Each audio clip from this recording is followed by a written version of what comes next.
ஒரு போர்ஷன் நாம் முதல்ல வாசிப்போம். யோவான் சுவிசேஷம் 1ஆம் அதிகாரம் 36ஆம் வசனத்திலிருந்து 51ஆம் வசனம் வரைக்கும் வாசிக்கலாம். இயேசு நடந்து போகிறதை அவன் கண்டு, இதோ தேவ ஆட்டுக்குட்டி என்றான். அவன் அப்படி சொன்னதை அவ்விரண்டு சீஷரும் கேட்டு இயேசுவுக்கு பின் சென்றார்கள். இயேசு திரும்பி அவர்கள் பின் செல்கிறதை கண்டு, என்ன தேடுகிறீர்கள் என்றார். அதற்கு அவர்கள், ரபி, நீர் எங்கே தங்கியிருக்கிறீர் என்று கேட்டார்கள். ரபி என்பதற்கு போதகரே என்று அர்த்தமாம். அவர் வந்து பாருங்கள் என்றார். அவர்கள் வந்து அவர் தங்கியிருந்த இடத்தை கண்டு அன்றைய தினம் அவரிடத்தில் தங்கினார்கள். அப்பொழுது ஏறக்குறைய 10 மணி வேளையாயிருந்தது. யோவான் சொன்னதை கேட்டு அவருக்கு பின் சென்ற 2 பேரில் ஒருவன் சீமோன் பேதுருவின் சகோதரனாகிய அந்திரேயா என்பவன். அவன் முதலாவது தன் சகோதரனாகிய சீமோனை கண்டு மேசியாவை கண்டோம் என்று சொன்னான். மேசியா என்பதற்கு கிறிஸ்து என்று அர்த்தமாம். பின்பு அவனை இயேசுவிடத்தில் கூட்டிக் கொண்டு வந்தான். இயேசு அவனை பார்த்து, நீ யோனாவின் மகனாகிய சீமோன், நீ கேபா எனப்படுவாய் என்றார். கேபா என்பதற்கு பேதுரு என்று அர்த்தமாம். மறுநாளிலே இயேசு கலிலேயாவுக்கு போக மனதாயிருந்து பிலிப்புவை கண்டு, நீ எனக்கு பின் சென்று வா என்றார். பிலிப் என்பவன் அந்திரேயா பேதுரு என்பவருடைய ஊராகிய பெத்சாய்தா பட்டணத்தான். பிலிப்பு நாத்தான்வேலை கண்டு, நியாயப்பிரமாணத்திலே மோசேயும் தீர்க்கதரிசிகளும் எழுதியிருக்கிறவரை கண்டோம். அவர் யோசேப்பின் குமாரனும் நாசரத்தூரானுமாகிய இயேசுவே என்றான். அதற்கு நாத்தான்வேல், நாசரத்தூரிலிருந்து யாதொரு நன்மை உண்டாக கூடுமோ என்றான். அதற்கு பிலிப்பு, வந்து பார் என்றான். இயேசு நாத்தான்வேலை தம்மிடத்தில் வர கண்டு அவனை குறித்து, இதோ கபரற்ற உத்தம இஸ்ரவேலன் என்றார். அதற்கு நாத்தான்வேல், நீர் என்னை எப்படி அறிவீர் என்றான். இயேசு அவனை நோக்கி, பிலிப்பு உன்னை அழைக்கிறதுக்கு முன்னே நீ அத்திமரத்தின் கீழ் இருக்கும்போது உன்னை கண்டேன் என்றான். அதற்கு நாத்தான்வேல், ரபி, நீ தேவனுடைய குமாரன், நீ இஸ்ரவேலின் ராஜா என்றான். இயேசு அவனுக்கு பிரதியுத்தரமாக, அத்திமரத்தின் கீழே உன்னை கண்டேன் என்று நான் உனக்கு சொன்னதினாலேயே விசுவாசிக்கிறாய், இதிலும் பெரிதானவைகளை காண்பாய் என்றார். பின்னும் அவர் அவனை நோக்கி, வானம் திறந்திருக்கிறதையும் தேவதூதர்கள் மனுஷகுமாரத்திலிருந்து ஏறுகிறதையும் இறங்குறதையும் நீங்கள் இது முதல் காண்பீர்கள் என்று மெய்யாகவே மெய்யாகவே உங்களுக்கு சொல்லுகிறேன் என்றார். It's a great joy to see all of you in white apparel. நீங்கள் அனைவரும் வெண்ணுடை தரித்து வந்திருப்பதை பார்க்கும் பொழுது மிகுந்த மகிழ்ச்சியாய் இருக்கின்றது. That shows your place in heaven is reserved. பரலோகத்திலே உங்களுக்கு இடம் ஏற்கனவே முன்பதிவு செய்யப்பட்டிருப்பதை போல தோன்றுகிறது. I am also extremely joyful to be with you and share God's word few minutes. உங்களோடு தேவனுடைய வார்த்தையை சில நிமிஷங்கள் பகிர்ந்து கொள்வதிலே நான் மிகவும் மகிழ்ச்சி அடைகின்றேன். This is not a big message which I want to give you, although it consists such facts which will take more than an hour. 1 மணி நேரத்திற்கு அதிகமாக சொல்லக்கூடிய முக்கிய குறிப்புகள் இந்த வேத வசன பகுதியில் இருந்தாலும் நான் இன்று அவ்வளவு நேரம் எடுத்துக்கொள்ளப் போவதில்லை. The message of God is found in the scripture portion which was read to you now. இதுவரையிலும் படிக்கப்பட்ட வேத வசன பகுதியிலே தேவனுடைய செய்தி நமக்காக இருக்கின்றது. This portion consists of the life and the ministry of the first apostles or disciples. முதலாவது அப்போஸ்தலர்கள் சீஷர்கள் என்றிருந்த அந்த குழுவினுடைய வாழ்க்கையையும் ஊழியத்தையும் இந்த பகுதி தெளிவுபடுத்துகிறது. In other Gospels, we don't find these names one after another, which has a very great impact in our life. இந்த சுவிசேஷத்தில் சொல்லப்பட்டிருக்கின்ற பெயர் வரிசை மற்ற சுவிசேஷங்களில் விளக்கமாக எழுதப்படவில்லை. I want to tell you a bit of each one. இந்த பகுதியில் பெயர் சொல்லப்பட்டிருக்கின்ற ஒவ்வொரு குறித்து நான் சற்று விளக்க விரும்புகிறேன். There are 5 first disciples which became the apostles of the Lord later on. இயேசு கிறிஸ்துவின் அப்போஸ்தலர்களாக பின் நாட்களில் மாறிய 5 ஆரம்ப சீஷர்களை குறித்து இந்த பகுதியில் பார்க்கின்றோம்.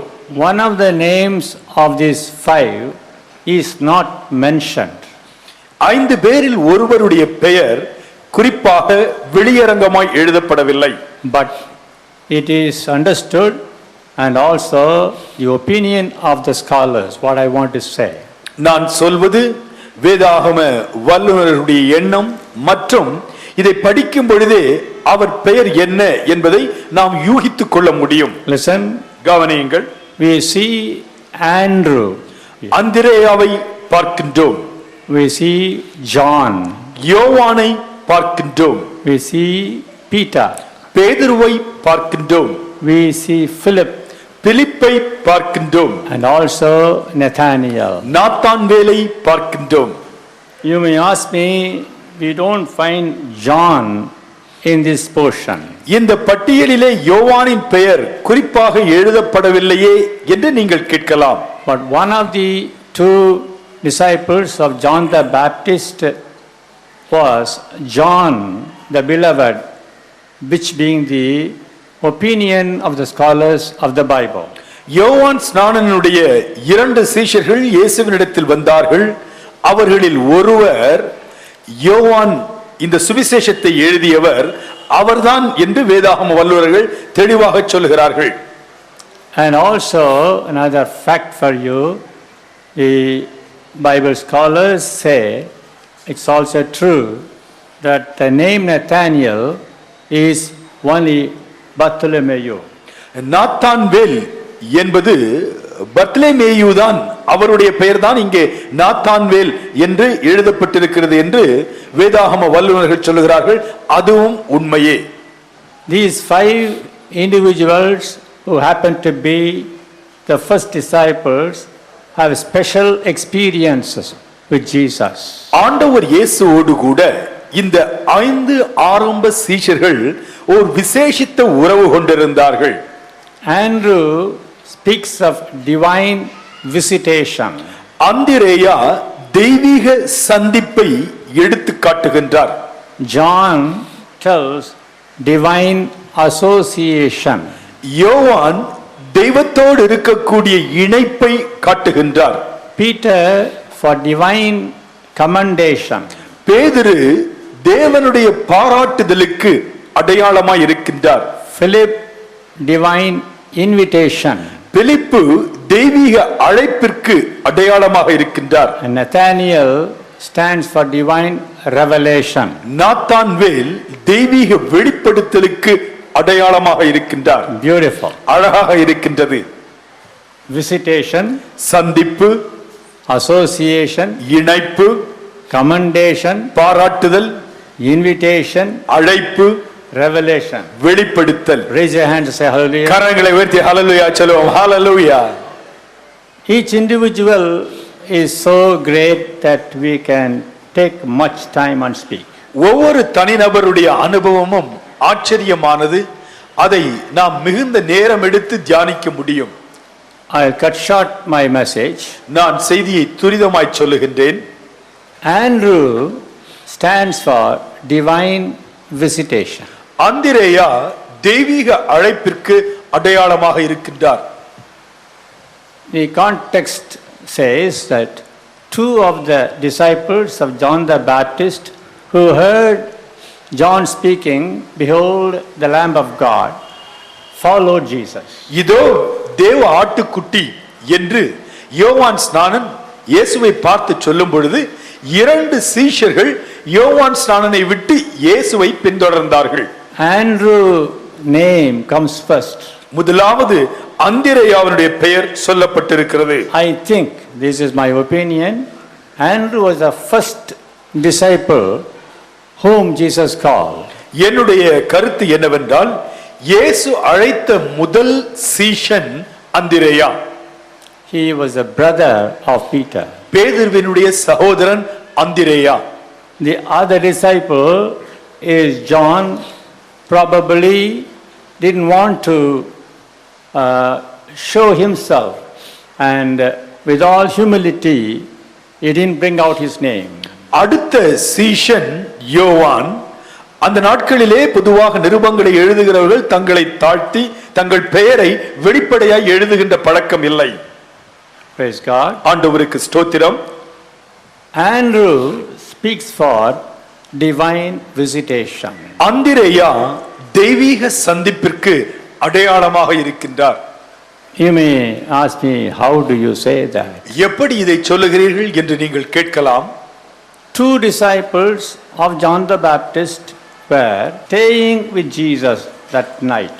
அன்று இரவு யோவான் ஸ்நானனின் 2 சீஷர்கள் இயேசுவோடு தங்கியிருந்தார்கள். But covering the eyes of the blind, பார்வையற்றவர்களுக்கு பார்வையை தரும்படியாக, to set at liberty them that are bruised. காயப்பட்டவர்கள் இருதயம் நொறுங்குண்டவர்களுக்கு நற்செய்தியை கூறும்படியாக.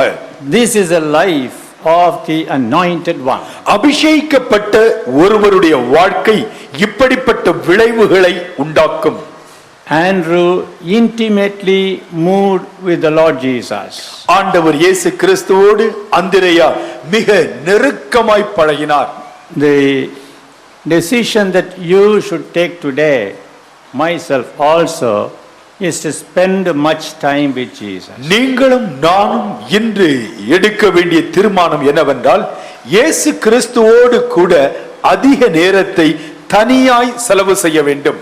And also I could find in his life he introduced Jesus to others. அந்திரேயாவின் வாழ்க்கையில் நான் பார்க்கக்கூடிய அடுத்த அம்சம் என்னவென்றால் இயேசு கிறிஸ்துவை மற்றவர்களுக்கு அறிமுகப்படுத்துகின்றவர். First of all, he introduced Jesus to his own brother. முதலாவதாக அவர் இயேசு கிறிஸ்துவை தன்னுடைய சொந்த சகோதரனுக்கு அறிமுகப்படுத்துகிறார். Peter didn't go and meet Jesus. பேதுருவே இயேசுவை தேடிச் சென்று சந்திக்கவில்லை. Andrew introduced Jesus to Peter. அந்திரேயா தான் இயேசு கிறிஸ்துவை பேதுருவுக்கு அறிமுகப்படுத்தினார். Whole ministry of Andrew was introducing to all people Jesus. அந்திரேயாவினுடைய ஊழியம் முழுவதுமே மற்ற மனிதர்களை இயேசுவுக்கு அறிமுகப்படுத்துவதே. Once some Greeks came and said to Philip, "Sir, we would see Jesus." ஒரு முறை சில கிரேக்கர்கள் வந்து பிலிப்புவை பார்த்து, ஐயா, இயேசுவை காண விரும்புகிறோம் என்றார்கள். And Philip told the same to Andrew, and Andrew introduced the Greeks to Jesus. பிலிப்பு இந்த செய்தியை அந்திரேயாவிற்கு சொன்னார்.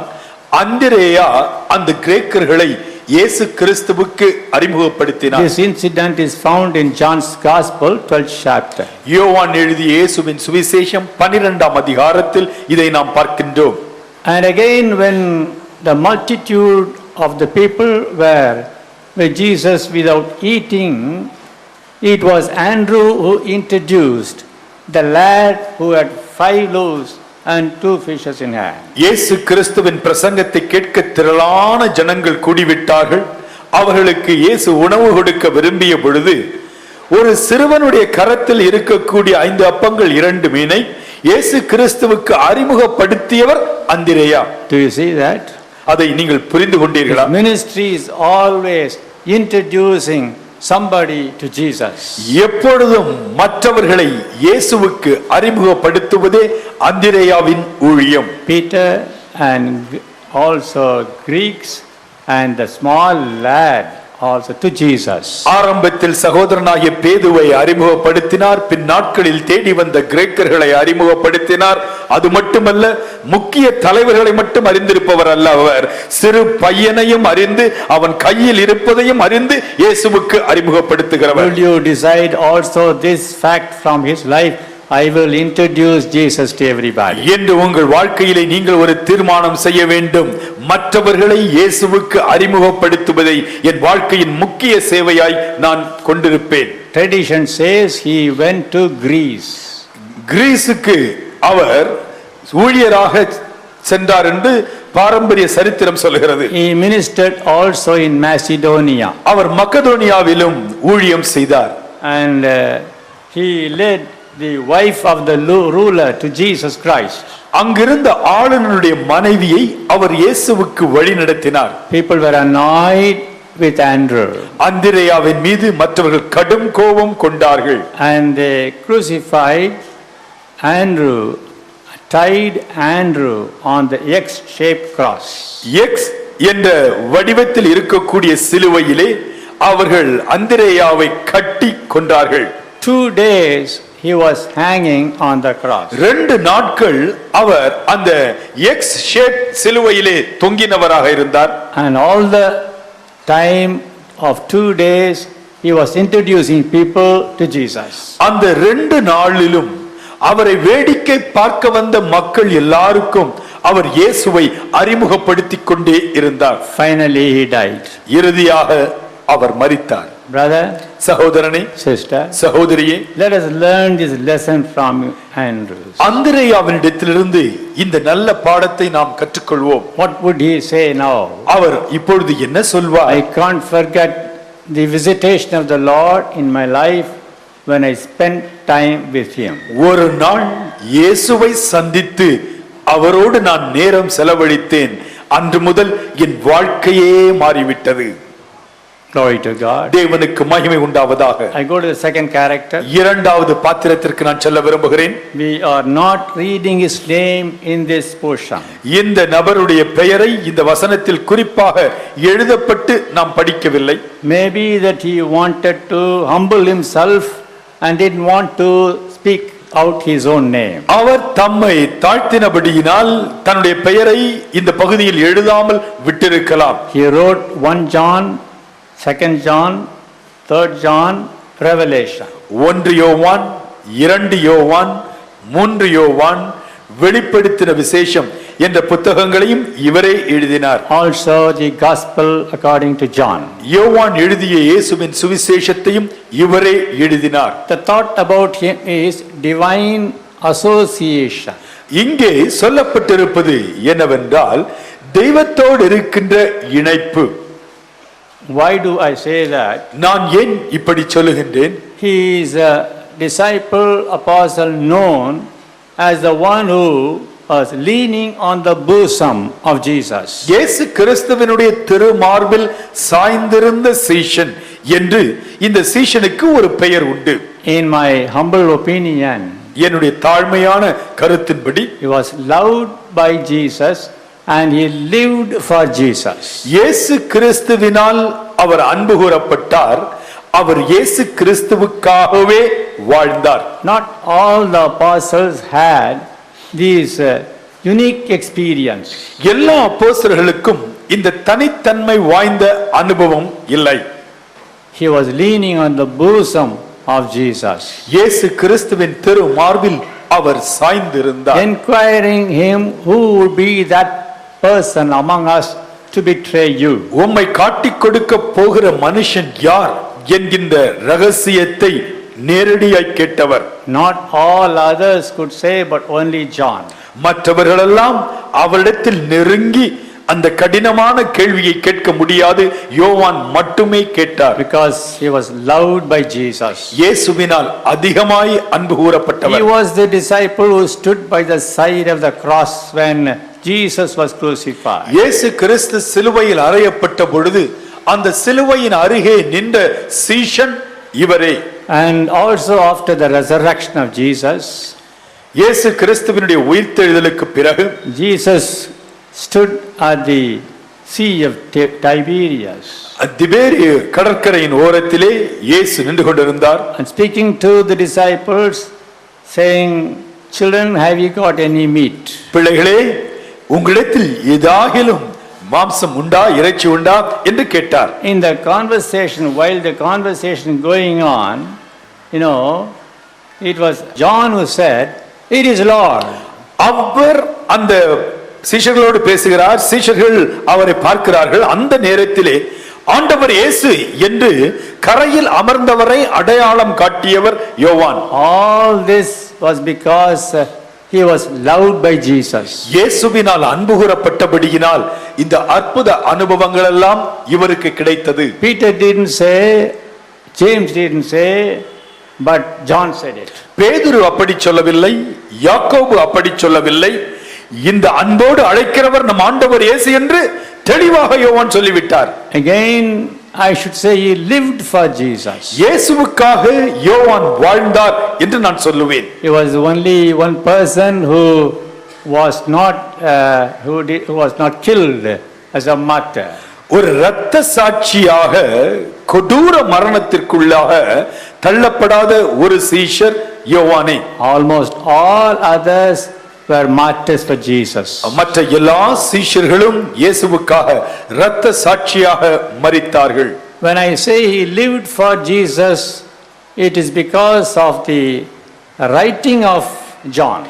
இயேசுவுக்காக இவர் வாழ்ந்தார் என்று சொல்வது அவர் வேத வசனங்களை பெற்று எழுதினபடியினால் அப்படி சொல்லுகின்றேன். It was he who said Jesus is the light of the world. இயேசு கிறிஸ்துவே உலகத்திற்கு ஒளியாய் இருக்கிறார் என்று எழுதியவர் இந்த யோவான். And he that believeth on him shall not walk in darkness but shall walk in light. அவரை விசுவாசிக்கிறவன் இருளிலே நடவான், அவன் வெளிச்சத்தில் நடப்பான் என்று இந்த யோவான் எழுதினார். It is he who said, I am happy to know my children walk in the truth. என் பிள்ளைகள் சத்தியத்தில் நடக்கின்றார்கள் என்பதே எனக்கு பெரும் மகிழ்ச்சி என்று எழுதியவரும் இதே யோவான். It is he who wrote in the epistles about the love of brethren among them. சகோதரருக்குள் இருக்க வேண்டிய தேவ அன்பை குறித்து தெளிவாக உதாரணங்களோடு எழுதியவர் இதே யோவான். It is he who wrote in the epistles that if anybody would say, I abide with Jesus, he shall be like Jesus. இயேசுவோடு நான் தங்கி இருக்கிறேன் என்று சொல்லுகிறவன், அவரில் நிலைத்திருக்கிறேன் என்று சொல்லுகிறவன் அவருடைய சாயலில் அவரை போல் இருப்பான் என்று எழுதியவரும் இதே யோவான் தான். All these writings of John speak to us very clearly. He had a closer association with Jesus. யோவான் எழுதிய இந்த எல்லா சத்தியங்களும் இயேசுவோடு அவர் மிக அன்புடன் நெருங்கி பழகினவர் என்பதை அடையாளம் காட்டுகின்றது. So let us learn these lessons. ஆகவே இந்த பாடங்களை நாம் கற்றுக்கொள்வோம். I want to have a close association with Jesus. நான் இயேசுவோடு கூட நெருங்கிய இணைப்புடையவராய் இருக்க விரும்புகிறேன். For which you should be loved by him, for which you should live for him. இதற்காக நீங்கள் அவரால் அன்பு கூறப்பட வேண்டும், அவருக்காகவே வாழ உங்களை அர்ப்பணிக்க வேண்டும். The third one, மூன்றாவது பாத்திரம் it is Peter. பேதுரு. Andrew first found his brother Peter, Simon, it is said, the son of Jonah. அந்திரேயா முதலாவது தன் சகோதரனாகிய சீமோனை கண்டு என்று 41ஆம் வசனம் சொல்லுகிறது. About him I would like to say a divine commendation. இந்த பேதுருவை குறித்து நான் தெய்வீக பாராட்டுதலை பெற்றவன் என்று சொல்ல The விரும்புகிறேன். reason is, காரணம் என்ன? once Jesus asked his disciple, whom do men say that I am? மக்கள் என்னை குறித்து யார் என்று சொல்லுகிறார்கள் என்று இயேசு கிறிஸ்து தன்னுடைய நெருங்கிய சீஷரிடத்தில் ஒரு முறை கேட்டார். It was Peter who jumped up and said, thou art the Christ, the son of the living God. அப்பொழுது உடனடியாக முந்தி பதில் சொன்னவர் பேதுரு. அவர்தான் சொன்னார், நீர் ஜீவனுள்ள தேவனுடைய குமாரனாகிய கிறிஸ்து. It was then the words of commendation from the mouth of Jesus flowed out. அப்பொழுதுதான் இயேசுவின் திரு வார்த்தை பாராட்டும் வார்த்தையாக புறப்பட்டு வந்தது. Flesh and blood hath not revealed it to you, சீமோனே, மாம்சமும் இரத்தமும் இதை உனக்கு வெளிப்படுத்தவில்லை. My Father which is in heaven hath revealed it to you. பரலோகத்தில் இருக்கிற என் பரமபிதா இதை உனக்கு வெளிப்படுத்தினார். So Jesus commended him, blessed are you.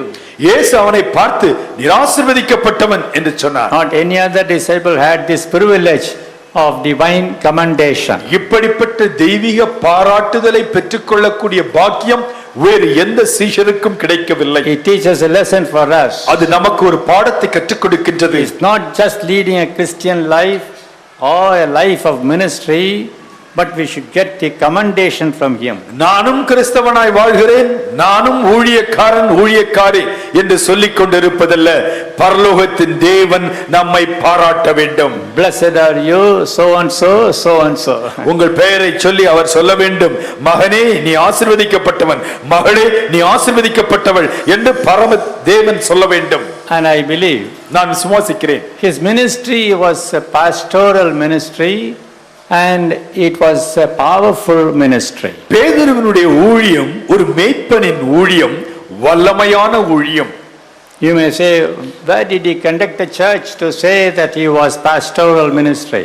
பேதுரு ஒரு மேய்ப்பராக ஊழியம் செய்தார் என்பதற்கு நீங்கள் கேட்கலாம், அவர் எங்கே சபை வைத்து நடத்தினார் என்று. We may not show it in the Bible. வேதாகமத்திலே இந்த பட்டணத்து சபை என்று பேதுருவுக்கென்று ஒரு சபை பெயர் குறிப்பிடப்படாமல் இருக்கலாம். But I believe it was pastoral. ஆனால் நான் நம்புகிறேன் அது ஒரு மேய்ப்பனின் ஊழியம். Because to him Jesus said finally, feed the flock. ஏனென்றால் பேதுருவை பார்த்துதான் இயேசு சொன்னார், என்னுடைய ஆடுகளை மேய்ப்பாயாக. Feed my sheep, feed my lambs, Jesus said to Peter.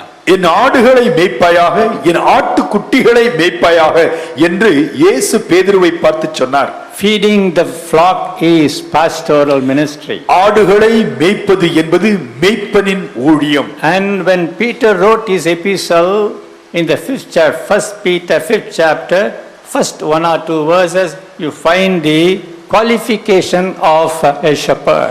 1 பேதுரு 5ஆம் அதிகாரம் முதல் 2 வசனங்களை நீங்கள் பார்ப்பீர்கள் என்றால், ஒரு மேய்ப்பனுடைய வாழ்க்கையின் குணாதிசயங்கள் எப்படிப்பட்டதாய் இருக்க வேண்டும் என்பதை குறித்து அங்கே அவர் சுட்டிக்காட்டுகின்றார். And Peter says, you are not doing the ministry for money. பண ஆசை பிடித்து வியாபாரம் போல் நீங்கள் ஊழியம் செய்யவில்லை. He calls it filthy lucre. அதை அவலட்சணமான ஆதாயம் என்று அழைக்கின்றார். Not as lords over them, but be thou example to the flock. உங்களிடத்தில் தேவன் கொடுத்திருக்கிற மந்தையை நீங்கள் அடாவடியாக நீங்கள் மேய்க்க கூடாது.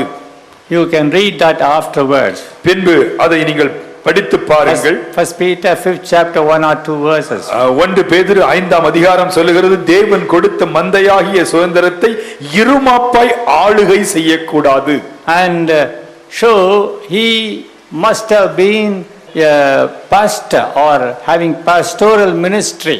அவர் ஒரு மேய்ப்பனாக ஊழியம் செய்தபடியினால் ஒரு நல்ல மேய்ப்பன் எப்படி இருக்க வேண்டும் என்பதை மற்றவர்களுக்கு விளக்குகின்றார். Also his is a powerful ministry. அவருடைய ஊழியம் மேய்ப்பனின் ஊழியம் மட்டுமல்ல, வல்லமை நிறைந்த ஊழியம்.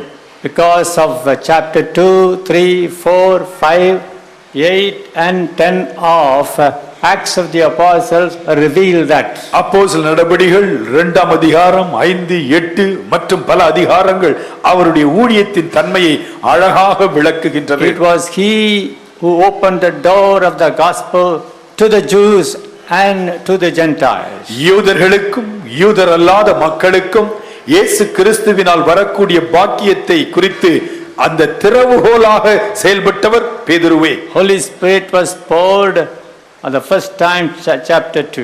2ஆம் அதிகாரத்திலே பரிசுத்த ஆவியானவருடைய அபிஷேகம் ஊற்றப்பட்டது எழுதப்பட்டிருக்கிறது. Peter stood up and preached on that day a powerful word. பேதுரு எழுந்து நின்று அந்த நாளிலே ஒரு வல்லமையான பிரசங்கத்தை செய்தார். Whole gospel was brought out in chapter 2 of the Acts. அப்போஸ்தலர் 2ஆம் அதிகாரத்திலே முழு சுவிசேஷமும் சொல்லப்பட்டிருக்கிறது. Repent, be baptized and receive the Holy Ghost, come out from crooked generation.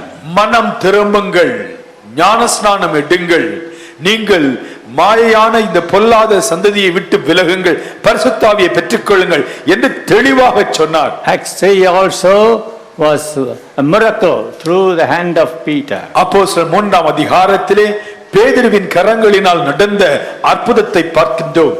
Chapter 5 we know, chapter 4 also we know. அப்போஸ்தலர் 4ஆம் அதிகாரத்திலும் நாம் பார்க்கின்றோம். The prison doors are open. சிறை கதவுகள் திறக்கப்பட்டன. It was he who was instrumental to lead the people of Samaria to Holy Spirit. சமாரியாவில் இருந்த மக்கள் பரிசுத்த ஆவியின் அபிஷேகத்தை பெற்றுக்கொள்ள அவர்களுக்கு வழி திறந்தவரும் பேதுருவே. It was he who was responsible or instrumental for the Holy Spirit in the Cornelius house. கொர்நேலியுவின் வீட்டிலே ஜனங்கள் பரிசுத்த ஆவியை பெற்றுக்கொள்ளும்படியாக ஊழியம் செய்தவரும் பேதுருவே. Brother, sister, சகோதர சகோதரிகளே, his pastoral ministry and powerful ministry cannot be erased from our memory. ஒரு நல் மேய்ப்பனாக அவர் ஊழியம் செய்ததையும் வல்லமையின் ஊழியத்தை அவர் செய்ததையும் நம்முடைய மனது ஒருபொழுதும் மறக்கவே முடியாது. Tradition says he went up to British Islands and preached. பாரம்பரியம் சொல்லுகிறது அவர் பிரிட்டிஷ் தீவுகளுக்கு சென்று சுவிசேஷத்தை விவரித்தார். He went to France also and preached the word. அவர் பிரான்ஸ் தேசத்துக்கு சென்று அங்கேயும் சுவிசேஷத்தை அறிவித்தார். Finally, when he came to Rome, he was arrested. இறுதியாக ரோமாபுரிக்கு வந்த பொழுது அவரை கைது செய்தார்கள். For about 9 months he was in prison. 9 மாதங்கள் சிறையில் அடைக்கப்பட்டிருந்தார். And then he was crucified. அதன் பிறகு அவர் சிலுவையில் அறையப்பட்டார். He requested that he was not worthy. தர்க்கம் பண்ணலாம். You may not have even scriptural knowledge. உங்களுக்கு வேத வசன அறிவு இல்லாமல் இருக்கலாம். You can simply say, come and see. வந்து பாருங்கள் என்று அன்போடு அழைக்கலாம். Come one Sunday morning. ஒரு ஞாயிற்றுக்கிழமை காலை வாருங்கள். Come one Sunday evening. ஒரு ஞாயிற்றுக்கிழமை மாலை வாருங்கள். That word is effective and you will become a soul winner. அந்த வார்த்தை மிக வல்லமையாய் மாறும், நீங்கள் ஆத்தும ஆதாயம் செய்ய முடியும். My eldest brother-in-law, Palavesamuthu Daniel. என்னுடைய மூத்த மைத்துனர் பலவேசமுத்து டேனியல் ஐயா. He is a Tamil Pandit. அவர் தமிழ் வித்வான். And he knows all the Puranas. அவருக்கு இந்த புராணங்கள் எல்லாம் மனப்பாடமாய் தெரியும்.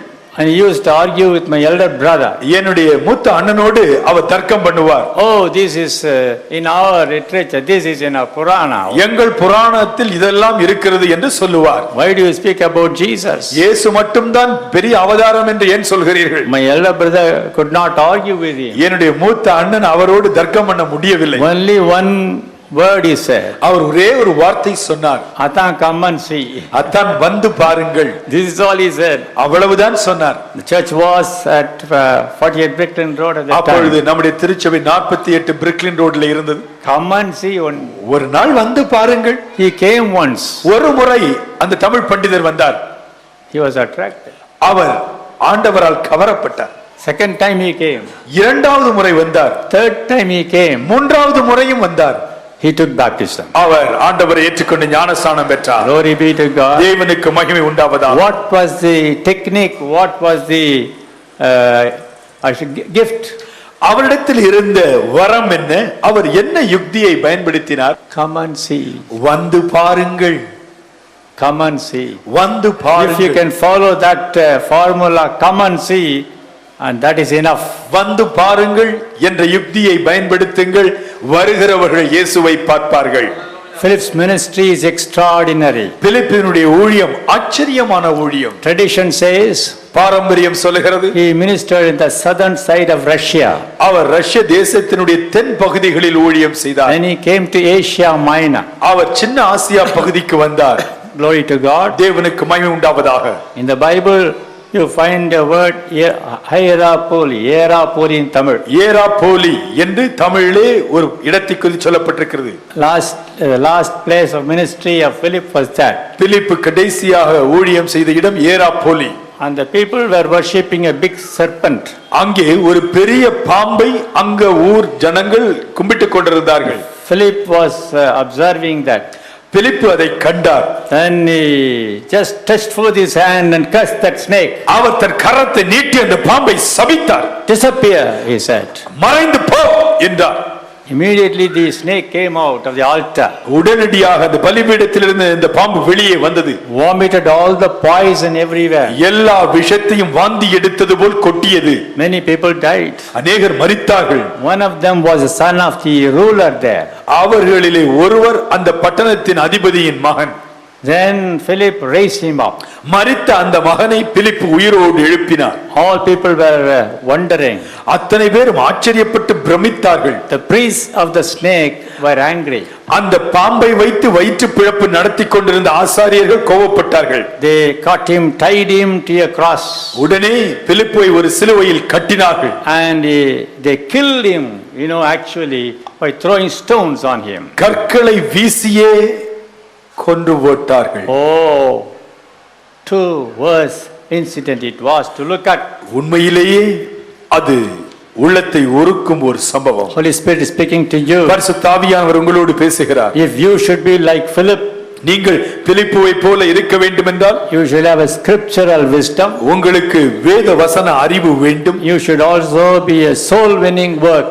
நீங்கள் ஆத்தும ஆதாய ஊழியத்தை செய்ய வேண்டும். Lastly, I say this. கடைசியாக ஒரு பாத்திரத்தை சொல்லி முடிக்க விரும்புகிறேன். You see Nathaniel. Nathanael. And Nathaniel, I would like to say, stands for revelation. Nathanael தெய்வீக வெளிப்படுத்தலுக்கு அடையாளமாக இருக்கின்றார். It is said he is Bartholomew. அவருடைய இன்னொரு பெயர் Bartholomew. And two things I find in him. அவரிடத்தில் இரண்டு காரியங்களை பார்க்கின்றேன். Good character. நற்குணம். And a very great confession here. ஒரு மாபெரும் வெளிப்பாடு. What was his character? அவருடைய குணாதிசயம் எப்படிப்பட்டது? Jesus saw Nathanael coming to him and said, "Behold, an Israelite indeed, in whom no guile." இயேசு நாத்தான்வேலை தம்மிடத்தில் வரக்கண்டு அவனை குறித்து இதோ கபடற்ற உத்தம இஸ்ரவேலன் என்றார். That one sentence is enough. அந்த ஒரு சொற்றொடர் போதும். The whole life of Nathanael is beautifully pointed out by Jesus. நாத்தான்வேலினுடைய முழு வாழ்க்கையும் இயேசுவினால் அழகாக சித்தரிக்கப்படுகிறது. No guile, no deceit in him.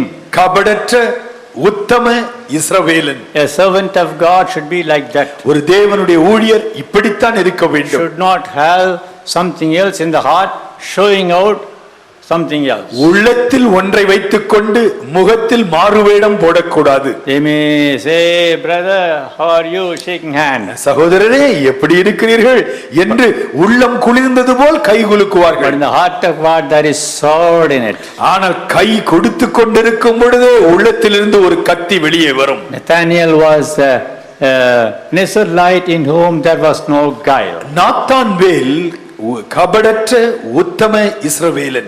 Job said to the Lord one day, Job, ஒரு நாள் யோபு ஆண்டவரை பார்த்து சொன்னார், Lord, weigh me in an even balance and find out my integrity. ஆண்டவரே ஒரு சம தராசிலே சரியாய் வேலை செய்யும் தராசிலே என்னை வைத்து என் உத்தமத்தை நிறுத்து பாரும். Let every servant of God be like an upright man. ஒவ்வொரு தேவ ஊழியரும் இப்படிப்பட்ட உத்தம ஊழியராய் இருக்கட்டும். Again, if you see this man, மீண்டுமாக நீங்கள் பார்ப்பீர்கள் என்றால் he was able to say 49th was a great confession. 49ஆம் வசனத்திலே பார்க்கின்றோம் அவருடைய அறிக்கை ஒரு மாபெரும் அறிக்கை. Rabbi, thou art the son of God, thou art the king of Israel. ரபி, நீர் தேவனுடைய குமாரன், இஸ்ரவேலின் ராஜா. I am not able to find out from the scripture anybody told about Jesus, the son of God, except Nathanael at the first time. முதல் முறையாகவே தேவகுமாரன் என்று நாத்தான்வேலை போல இன்னொருவர் சொன்னதாக வேத வசனத்தில் இல்லை. Thou art the king of Israel, நீர் இஸ்ரவேலின் ராஜா, thou art the son of God. தேவனுடைய குமாரன். Glory to God. தேவனுக்கு மகிமை His உண்டாவது. confession is exactly right. அவர் சொன்ன வார்த்தை முற்றிலும் சரியான வார்த்தை. Jesus was the son of God. இயேசு கிறிஸ்து தேவகுமாரன். If any man will know Jesus in practical life, he shall be delivered from sin. இயேசு கிறிஸ்து யார் என்று நடைமுறை வாழ்க்கையில் அறிந்த எந்த ஒரு மனிதனும் பாவத்திலிருந்து முற்றிலும் விடுபட்டிருப்பான். He is going to be the king of whole world one day. ஒரு நாளிலே இயேசு உலகம் அனைத்திற்கும் ராஜாவாக இருக்க போகின்றார். Glory be to God. Hallelujah. Tradition says he went to also North Africa. வட ஆப்பிரிக்க கண்டத்திற்கு நாத்தான்வேல் ஊழியம் செய்ய சென்றார் என்று கிறிஸ்தவ பாரம்பரியம் சொல்லுகிறது. He went to Armenia and preached the word. அவர் அர்மேனியாவிற்கும் சென்று தேவனுடைய சுவிசேஷத்தை சொன்னார். The ruler's daughter had some brain problem. அந்த தேசத்தின் அதிபதியின் மகளுக்கு மூளையில் பிரச்சனை இருந்தது. Madness actually. ஒரு பைத்தியம் பிடித்த நிலை. And Nathaniel just prayed for her and she was all right. Nathanael அந்த மகளுக்காக ஜெபித்தார். அந்த மகள் இயேசுவினால் அற்புத சுகம் பெற்றாள். And big revival came in that spot. அந்த இடத்திலே ஒரு பெரிய எழுப்புதல் உண்டாயிற்று. But people were annoyed and crucified him. ஆனால் அங்கிருந்த மக்கள் கோபம் கொண்டு நாத்தான்வேலை சிலுவையில் அறைந்து கொண்டார்கள். And even burnt him. அவரை எரித்தார்கள். The reason why I took all these Bible characters is இந்த வேதாகம பாத்திரங்களை இன்று நினைவூட்டுவதன் காரணம் என்ன? the pathetic end, bloodshed and martyrs.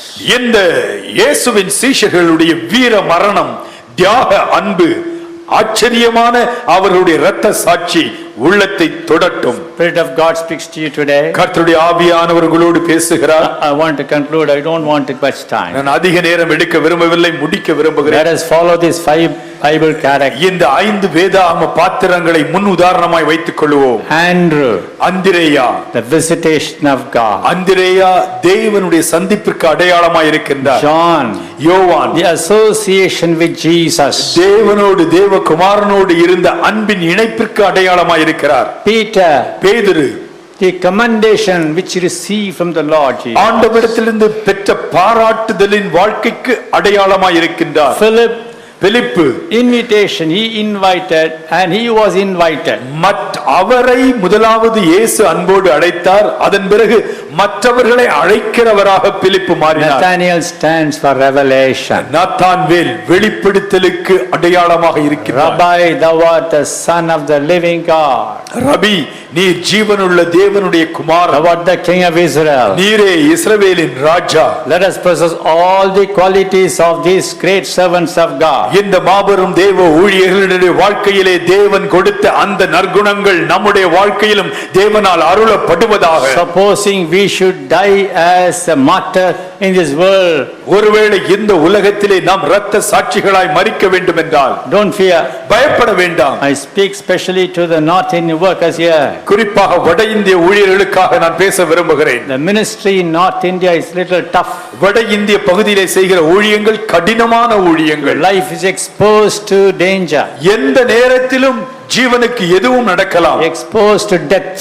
மரணம் எப்பொழுதும் சம்பவிக்கலாம். But think of all these servants of God. ஆனால் முன்னோடி கிறிஸ்தவ ஊழியர்களை நினைத்துக் கொள்ளுங்கள். Andrew died in X-shaped cross. அந்திரேயா எக்ஸ் வடிவமைப்புள்ள சிலுவையில் மரித்தார். Peter died being crucified upside down. பேதுரு தலைகீழாக சிலுவையில் அறையப்பட்டார். Philip also was crucified. பிலிப்பு உங்களுடைய சிலுவையில் அறையப்பட்டார், எரிக்கப்பட்டார். And people stoned at him. பிலிப்புவை கல்லால் எறிந்து கொன்றார்கள். Nathaniel was crucified. நாத்தான்வேல் சிலுவையில் அறையப்பட்டார். Holy Spirit speaks to you. பரிசுத்த ஆவியானவர் உங்களோடு பேசு. What must you say now? இப்பொழுது நீங்கள் என்ன சொல்ல வேண்டும்? Let come what may. என்ன வந்தாலும் சரி, I will live for Christ. நான் கிறிஸ்துவுக்காக வாழ்வேன். I will die for Christ. நான் கிறிஸ்துவுக்காக மரிப்பேன். Close your eyes and say கண்களை that. மூடி சொல்லுங்கள், வாயை திறந்து சொல்லுங்கள். Let come what may. என்ன வந்தாலும் சரி, I will live for Jesus. நான் இயேசுவுக்காக வாழ்வேன். I will die for நான் Jesus. இயேசுவுக்காக மரிப்பேன். Say it again. மீண்டும் சொல்லுங்கள். I will live for Jesus. நான் இயேசுவுக்காக வாழ்வேன். I will die for நான் Jesus. இயேசுவுக்காக மரிப்பேன். Oh, God shall surely bless you. கர்த்தர் உங்களை நிச்சயம் ஆசீர்வதிப்பார். Heavenly Father, அன்பின் பரலோக பிதாவே, praise and thank you for this gathering. ஆண்டவரே, இந்த ஐக்கிய கூட்டத்திற்காக உமக்கு நன்றி செலுத்துகிறோம். Lord, I pray that thou should touch the head of every servant of God. தேவரின் ஒவ்வொரு தேவ ஊழியருடைய சிரசை இந்த காலை வேளையில் தொடுவீராக. Help us to follow the footsteps of the great saints of God, thy servants and apostles. ஆண்டவரே, உம்முடைய உண்மை ஊழியர்கள், உம்முடைய தியாக அப்போஸ்தலர்கள், இவர்களுடைய வாழ்க்கை மட்டுமே, அவர்களுடைய வாழ்க்கை மட்டுமே எங்களுக்கு முன்மாதிரியா இருக்கட்டும். Lord, we would like to be close to you always, எப்பொழுதும் உமக்கு நெருக்கமாய் வாழ விரும்புகிறோம். looking to your face, உம்முடைய திருமுகத்தை பார்த்து, listening to your voice, உம்முடைய திருக்குரலை கேட்டு, and working for Jesus. உம்முடைய திரு சேவையை செய்ய உதவி செய்யும். Surely we know that we shall have the reward in heaven. நாள் ஒன்று வரும் ஆண்டவரே, இந்த உலகத்தில் தியாகங்களுக்கு நீர் பரலோகத்திலே பலன் கொடுக்கத்தான் போகிறீர். Well done, thou faithful servant. உண்மையும் உத்தமமான உன் ஊழியனே, நன்றாய் செய்தாய் என்று சொல்வீர். You have been faithful in small things. உனக்கு கொடுக்கப்பட்ட சிறிய ஊழியத்தை நீ உத்தமமாய் செய்தாய். Enter into the heavenly kingdom. இப்பொழுது பரலோக ராஜ்யத்திற்குள் நீ பிரவேசிப்பாயாக. There shall be great joy for you. அங்கே உங்களுக்கு மாபெரும் வரவேற்பும் மகிழ்ச்சியும் உண்டு. Hallelujah. Hallelujah. Oh Lord, I pray thou should bless everyone now. ஆண்டவரே, இந்த காலை வேளையிலே உம்முடைய ஆசீர்வாதத்தை ஒவ்வொருவர் மீதும் ஊற்றுவீராக. Let them say, let come what may, I shall live for Jesus. ஒவ்வொருவரும் சொல்லட்டும், வாழ்க்கையில் ஊழியத்தில் என்ன வந்தாலும் சரி, நான் ஆண்டவருக்கு பரிசுத்தமாய் ஊழியம் I செய்வேன். shall die for Jesus. நான் இயேசுவுக்கென்று தியாகமாக மரிப்பேன். Thank you, Jesus. இயேசுவே, உமக்கு நன்றி. Let thy grace surround us. உம்முடைய கிருபை எங்கள் ஒவ்வொருவரையும் சூழ்ந்து கொள்ளட்டும். Grace surround us. உம்முடைய கிருபை எப்பக்கத்திலும் எங்களை சூழட்டும். Keep us under the blood of Jesus. இயேசு கிறிஸ்துவின் இரத்தத்திற்குள் எங்களை பாதுகாப்பாய் வைத்துக் In கொள்ளும். Jesus' name. இயேசுவின் நாமத்தில் ஜெபிக்கிறோம். Amen. ஆமென். Amen. ஆமென்.